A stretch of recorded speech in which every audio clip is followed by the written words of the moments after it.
दोस्तों, वैसे तो दुनिया में इतना खजाना है कि लोगों को सच में कमाने की जरूरत ही नहीं पड़ेगी। लेकिन जिन खजानों के बारे में हम आपसे बात करने वाले हैं वो सभी खजाने शापित हैं। द लॉस्ट डचमैन्स गोल्ड माइन दोस्तों, दक्षिणी अमेरिका में स्थित ये सोने की खदान भी लोगों के लिए रहस्य बनी हुई है, क्योंकि इतिहास के मुताबिक दक्षिणी अमेरिका की एक जनजाति जिसे आपचे के नाम से जाना जाता है, उस समुदाय के लोगों का कहना है कि उनके देवता नहीं चाहते हैं कि कोई भी खजाने तक पहुंचे। रिपोर्ट के अनुसार 1510 से 1524 के दौरान फ्रांसिस्को कोरोनाडो ने खजाने पर हाथ मारने का प्रयास किया था, पर ऐसे में कई लोग मारे गए थे।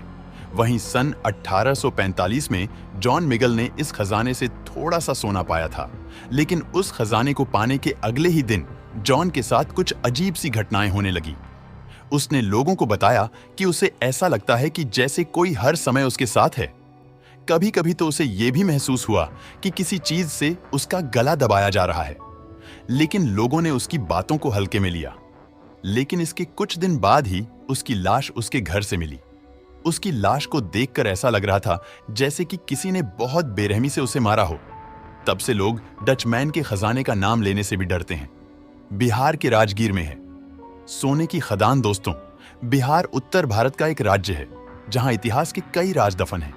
कहा जाता है कि इसी राज्य के राजगीर जिले में सोन भंडार नाम की गुफा है जो सदियों से बंद पड़ी है। कहते हैं इस गुफा में मगध सम्राट बिंबिसार का खजाना है। इस खजाने में अपार धन संपदा, हीरे जवाहरात और सोने चांदी से भरी बोरी बोरियां है। हालांकि आज तक इस गुफा को कोई खोल नहीं पाया।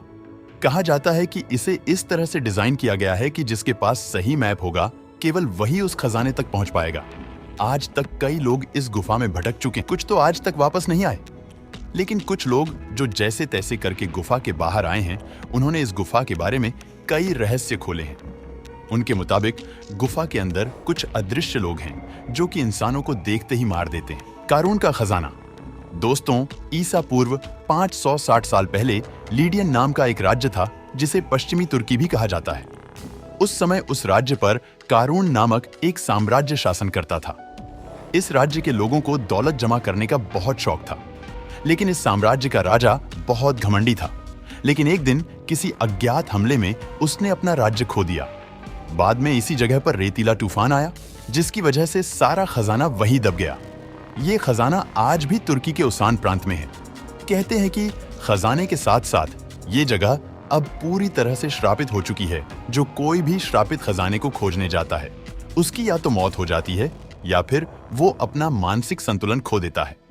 एक मान्यता के मुताबिक एक बार 7 लोगों ने अवैध रूप से खजाने की खुदाई शुरू की थी, लेकिन तभी अचानक से उन तीनों ने एक दूसरे को मार दिया। नाइट टेम्पलर का खजाना। दोस्तों, नाइट्स टेम्पलर का ये खजाना दुनिया के लिए आज भी सबसे बड़ी पहेली और रहस्य बना हुआ है।